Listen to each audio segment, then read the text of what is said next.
Hey guys, welcome back to the channel. This is my first build video. So what we're looking at here is my entry into the JDC Race for the Pinks Challenge. What I used is a Matchbox 99 35th anniversary Mustang. Now keep in mind this is not the car that I used. This is my good one that actually sits in my display. This car was already drilled and primed and painted for another project that I was going to do, and then decided I was going to use this one for my challenge. So I encourage you to watch all the way through. This is going to be interesting.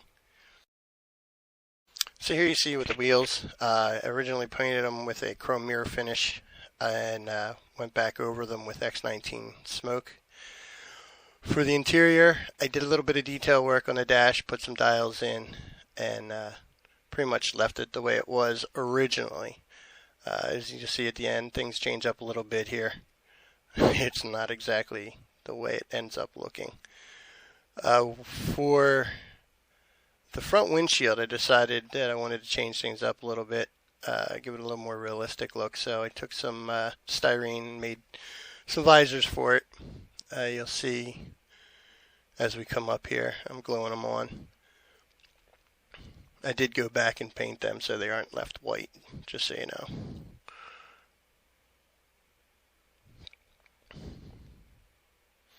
And for the front headlights, I wanted to use a little crystal clear to give them a little realistic look. Again, as we go to the back end of here, I'll show you a little different. This is the convertible part of the convertible. I took and I wanted to give it, there's a gap there that I have to fill at the back. So I decided to make my own little convertible top, folded down, of course. So I took some CA glue, some cardstock. You see here, you just take it, cut it up, cut what you need, and then use a CA glue to stack the two together. A little squish there, and throw the other piece down, put a little weight on it, let it sit for a little bit, check the hair on your wrist, and then what you do is you basically sand it and cut it down to size. So for the most part, I'm thinking I'm done here. I put it all back together. I wanted a dull coat, so I sprayed it with a tester's dull coat, going against my own learnings from other people. That's enamel with acrylic. The stripes are acrylic. That's a major no-no. As you'll see, I end up with a little bit of a disaster here coming around.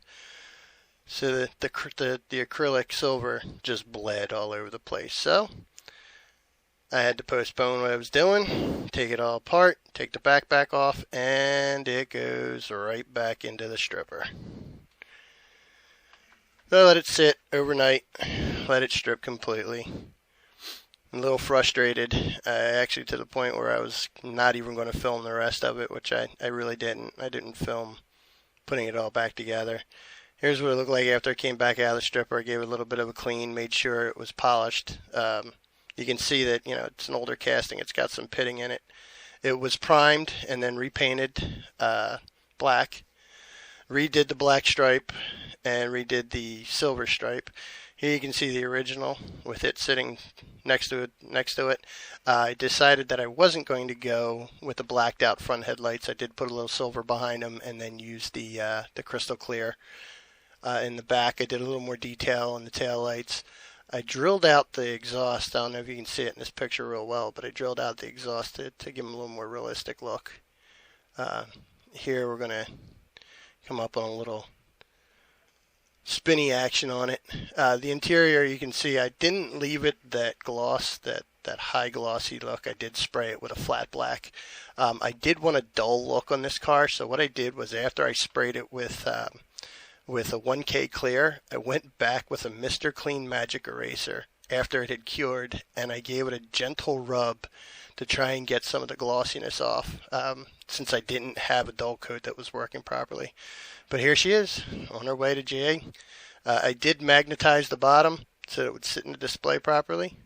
But thanks for watching, and come back for more.